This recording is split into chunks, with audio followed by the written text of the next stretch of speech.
Et aujourd'hui, je veux parler d'un sujet qui touche l'ensemble des Québécois et je parle ici du système de santé au Québec. Tu sais, quand t'es jeune, que t'es top shape, que t'as pas d'enfants, que tes parents sont encore en bonne santé, ça se peut que tu te foutes pas mal que les urgences débordent puis que ça prenne des mois avant de voir un médecin spécialiste. Mais dès que toi, ta blonde ou un proche a un problème de santé, tout d'un coup, tu te rends compte à quel point c'est le zoo au public. Donc, comme je vous dis dans l'épisode d'aujourd'hui, je veux vous montrer comment le système de santé fonctionne au Québec et pourquoi on a l'impression que c'est de pire en pire. Et premièrement, oui, c'est vrai que l'accès aux services hospitaliers, c'est gratuit au Québec, dans le sens que tu n'as pas de facture à payer quand tu sors de l'urgence. Par contre, c'est faux de dire que ça ne coûte rien. En réalité, c'est un financement collectif qu'on fait tous via les impôts et les taxes. Il faut savoir que le budget pour la santé et les services sociaux en 2024, c'était de pratiquement 60 milliards de dollars, soit environ 43% des dépenses du gouvernement du Québec. Et à titre de comparaison, l'éducation, ça représente 25% des dépenses, tandis que le transport, la sécurité publique, puis tous les autres départements, ça se partage le reste. Autrement dit, dites-vous qu'il y a à peu près 1$ sur 2 qui est dépensé par le gouvernement qui s'en va directement dans le système de santé. Et petite parenthèse, faut pas confondre l'assurance maladie avec le régime public d'assurance médicaments du Québec. Ça, c'est une autre chose, là. En fait, c'est le programme public qui rembourse une portion du coût des médicaments quand tu vas à la pharmacie. Et la plupart des employeurs vont fournir une assurance collective à leurs employés. Et dans ce cas-là, tu n'as pas besoin de payer la prime pour l'assurance médicaments. Mais si tu n'es pas couvert par un régime privé, par exemple, si tu es un travailleur autonome, à ce moment-là, tu es obligé de payer une contribution d'environ 730$ par année qui est prélevée directement quand tu vas faire ta déclaration de revenus. Et là, je ne suis pas en train de critiquer l'assurance médicaments, c'est juste de comprendre que c'est un autre département à l'intérieur de la RAMQ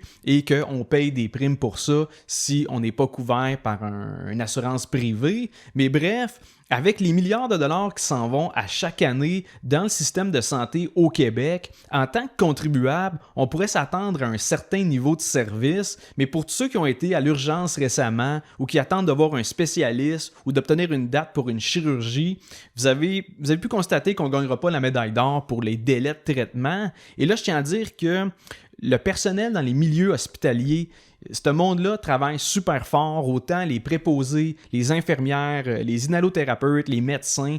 Pour vrai, la problématique, ce n'est pas les personnes qui travaillent dans le secteur de la santé. Dernièrement, ma blonde, elle devait aller à l'hôpital pour une chirurgie mineure. Et oui, le processus pour se rendre là est très long, mais une fois que tu es pris en charge, ça niaise pas, le personnel s'occupe bien de toi. Du moins, ça a été mon expérience. Donc, avant d'aborder le projet de loi 106 qui concerne la rémunération des médecins, faut que je vous explique comment les médecins sont payés au Québec. Première des choses, il faut savoir qu'un médecin doit choisir s'il va travailler au public ou au privé parce que légalement, au Québec, il ne peut pas faire les deux. Et s'il opte pour le privé, il va définir lui-même ses tarifs, ses honoraires, puis il facture directement ses clients.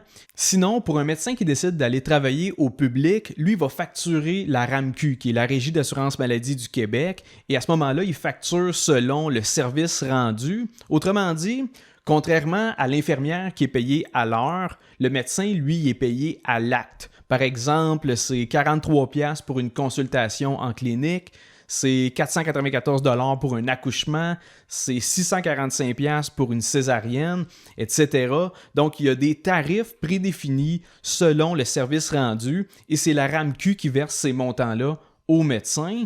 Et une autre chose à savoir à ce sujet-là, c'est que les médecins ne sont pas des employés. En fait, ils agissent à titre de travailleurs autonomes et depuis 2007, les médecins ont obtenu l'autorisation d'exercer leur profession sous forme de société par action, c'est-à-dire en opérant sous une forme de compagnie incorporée, ce qui fait en sorte qu'ils facturent leurs services comme une petite entreprise et à ce moment-là, ils peuvent bénéficier des avantages fiscaux d'une incorporation. Encore une fois, ce n'est pas le cas pour les infirmières ou les inhalothérapeutes. Et maintenant que vous comprenez bien comment les médecins sont payés au Québec, je peux vous parler du projet de loi 106 qui a été annoncé par le ministre Dubé. Et en gros, le gouvernement il veut lier jusqu'à 25% de la rémunération des médecins à l'atteinte d'indicateurs de performance. Autrement dit, si le médecin ne voit pas assez de patients ou si ses plages horaires de disponibilité ne sont pas suffisantes, ben on va venir lui couper une partie de sa paye. Et l'idée sur papier, c'est que s'il y a plus de disponibilité de la part des médecins, il devrait y avoir une meilleure accessibilité aux soins pour les contribuables.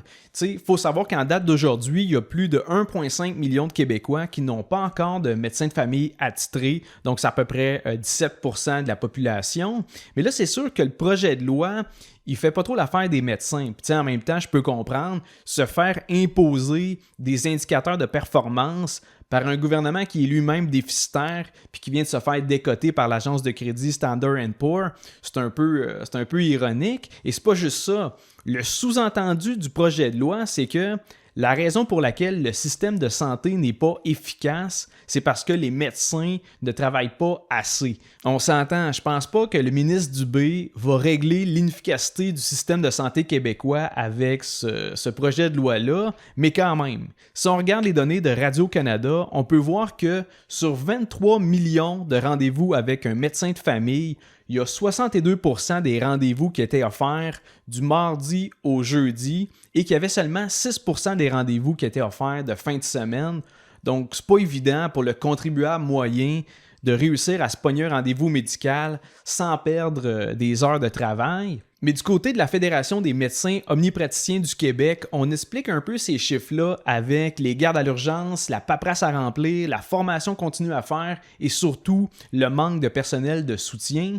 Et si vous voulez mon avis là-dessus, est-ce que les médecins pourraient offrir plus de rendez-vous de soir ou de fin de semaine? La réponse est oui. Je suis convaincu que oui, il manque d'infirmières, qu'il y a plein de paperasse à faire, ça j'en doute pas, mais tu sais, en même temps, c'est pas un addon s'ils finissent plus tôt le vendredi puis que la clinique est fermée le samedi et dimanche. Faut garder en tête que un médecin, c'est un humain comme tout le monde, là. S'il a la possibilité d'avoir quelques soirées avec sa conjointe puis de passer ses week-ends avec ses enfants, ben il va préférer faire ça et c'est très compréhensible. Et dites-vous aussi que là-dedans, il y a à peu près 22% des médecins omnipraticiens qui ont plus de 60 ans. Donc c'est sûr que rendu à cet âge-là, je peux comprendre qu'ils veulent travailler juste 3 jours par semaine et tant qu'à moi, c'est déjà mieux que rien. Et tout ça pour dire que la guerre entre le gouvernement du Québec et les médecins, c'est sûr que ça fait réagir, tu sais, c'est normal. D'un côté, il y a les contribuables qui payent beaucoup d'impôts, des taxes, qui ont de la misère à avoir un rendez-vous médical,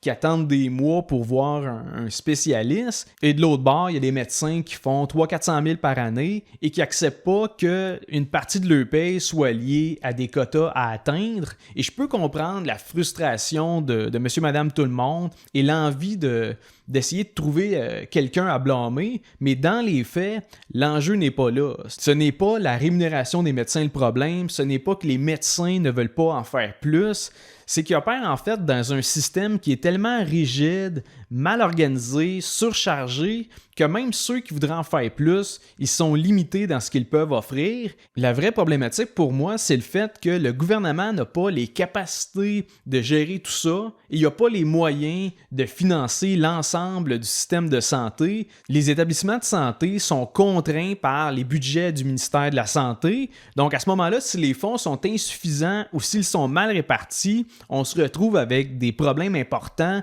Par exemple, on peut penser à l'hôpital en ruine, l'hôpital Maisonneuve-Rosemont à Montréal qui est vraiment en train de littéralement s'effondrer. Et une autre chose qu'on entend souvent, c'est le manque de médecins au Québec. Mais on dirait que personne ne se pose la vraie question, là. Pourquoi il n'y en a pas plus? La réponse, c'est parce que le gouvernement limite volontairement le nombre de places en médecine. Donc, il y a un décret gouvernemental qui plafonne les admissions dans les programmes universitaires à chaque année. Donc, on ne parle pas d'un manque de candidats, on parle d'un système qui refuse d'en former plus. Encore une fois, question de contrôler les coûts. Fait qu'au lieu d'avoir plus de médecins pour désengorger le système, on préfère contrôler l'offre, puis après ça, on fait porter le blâme sur ceux qui sont déjà en place.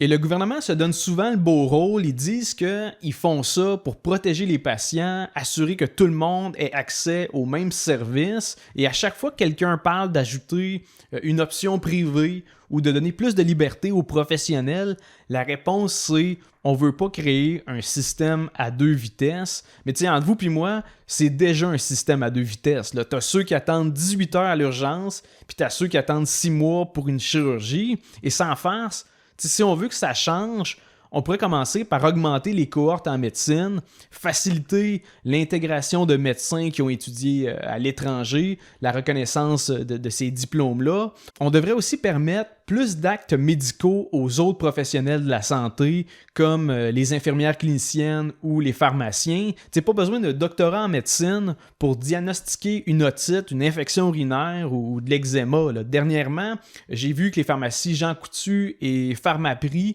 ils offrent les tests de dépistage de streptocoque. Ça, si vous avez des enfants qui ont mal à la gorge, ça peut être une option qui est pas mal plus intéressante. Donc ça, c'est un bel exemple de test qui est fait par une infirmière dans la pharmacie. Si le test est positif, tu as le pharmacien qui te prescrit directement des antibiotiques.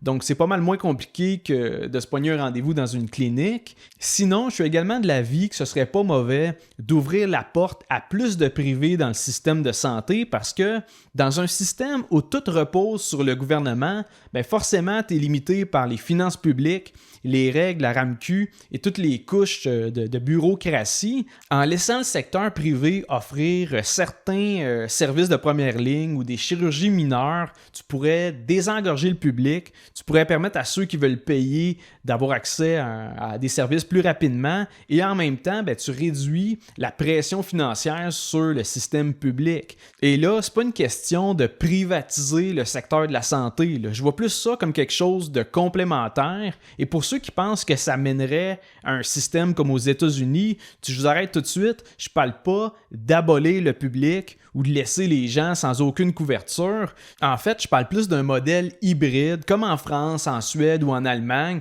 À ces places-là, le public et le privé, ils coexistent ensemble. En fait, c'est juste de reconnaître que l'État n'a pas le monopole de la compétence ni de l'efficacité. Et le but ici, là, c'est pas d'abandonner les patients moins fortunés ou de commencer à facturer le monde à l'urgence. L'objectif, c'est juste d'élargir l'offre pour que tout le monde y trouve son compte. Et en conclusion, ben, c'est pas en forçant les médecins à voir plus de patients qu'on va réellement améliorer le système de santé au Québec. Ça fait des années que le gouvernement essaye toutes sortes d'affaires pour essayer de patcher le système. Récemment, on parle de Santé Québec. Avant ça, il y a eu toutes sortes de réformes avec le ministre Barrette. Là, c'est le ministre Dubé. Pour moi, c'est pas avec des projets de loi qui viennent encore plus encadrer les professionnels de la santé qu'on va améliorer les soins de santé au Québec. Il va falloir trouver d'autres pistes de solutions. Et sur ce, laissez-moi savoir ce que vous en pensez en commentaire. Donnez-moi votre opinion là-dessus. Et si vous aimez le podcast, je vous invite à laisser un 5 étoiles sur Spotify